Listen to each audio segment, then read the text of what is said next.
Good morning, brother. Did you know that? Where is mother and dad? Yes, sister, they are go outside somewhere. Okay, brother, but I want to listen to the story. Did you pay for that, or I will wait for mother and dad? Yes, sister, but not available right now. So, brother, when you will available? Sister, I available after 5 to 10 minutes. Alright.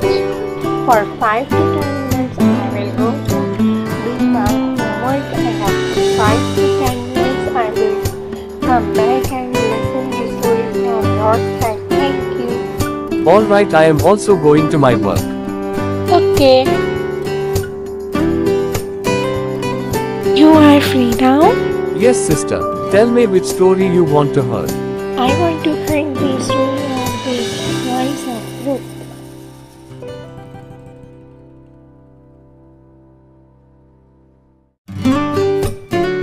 Oh, nice choice. Yeah, brother.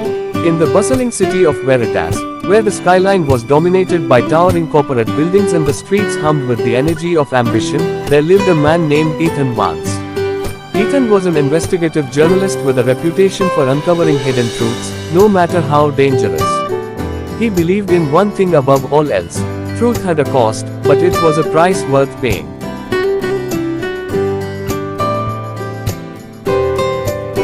Oh, after world price paying, what happened? One day, Ethan received an anonymous tip about a major pharmaceutical company, OrienCorp, whose new drug was being hailed as a miracle cure for a rare disease. The company's stock had skyrocketed, the media praised its leadership, and the government fast-tracked its approval. But the tip claimed something darker, a cover-up of dangerous side effects that had led to several deaths. Ethan, intrigued and suspicious, began his investigation. He met with whistleblowers, reviewed confidential documents, and even uncovered a trail of bribes that led to some high-ranking officials. It became clear that OrienCorp was hiding a fatal flaw in its drug, one that could endanger thousands of lives. As Ethan delved deeper, he faced increasing pressure. His editor warned him to tread carefully. His phone buzzed constantly with unknown numbers, and cryptic emails started appearing in his inbox, suggesting he back off. Brother, did we will continue this story in our lunch area? Okay, sister. So, then, his closest friend and colleague, Rachel, was mysteriously injured in a car accident after helping him gather evidence. Undeterred, Ethan pushed forward, believing that the public deserved to know the truth. But one night, as he sat alone in his apartment, a knock came at the door. A man in a sharp suit stood there, smiling politely. "I know what you are doing, Mr. Vance," the man said in a calm, measured tone. "I represent OrienCorp. I'm here to offer you a choice." Ethan folded his arms, his journalistic instincts flaring. "I'm not interested." The man didn't flinch. "We're not asking you to do anything illegal. Just stop. Walk away. We'll make sure you're compensated generously." Ethan's stomach churned. "And if I don't?" The man's smile faded slightly. "Then you'll pay the price." Ethan shut the door in the man's face and returned to his desk, but the threat lingered in the air. Over the next few days, his life unraveled.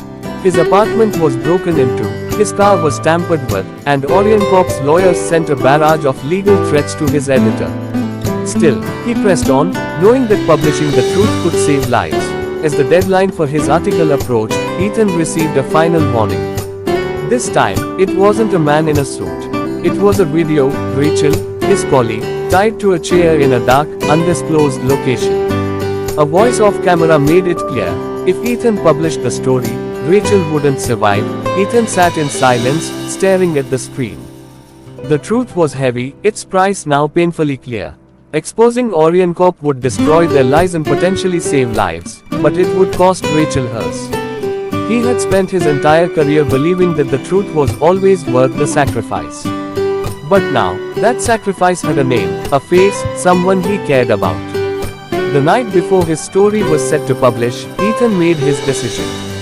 He met with his editor, handed over his resignation, and walked out, the weight of the unsaid truth pressing on his shoulders.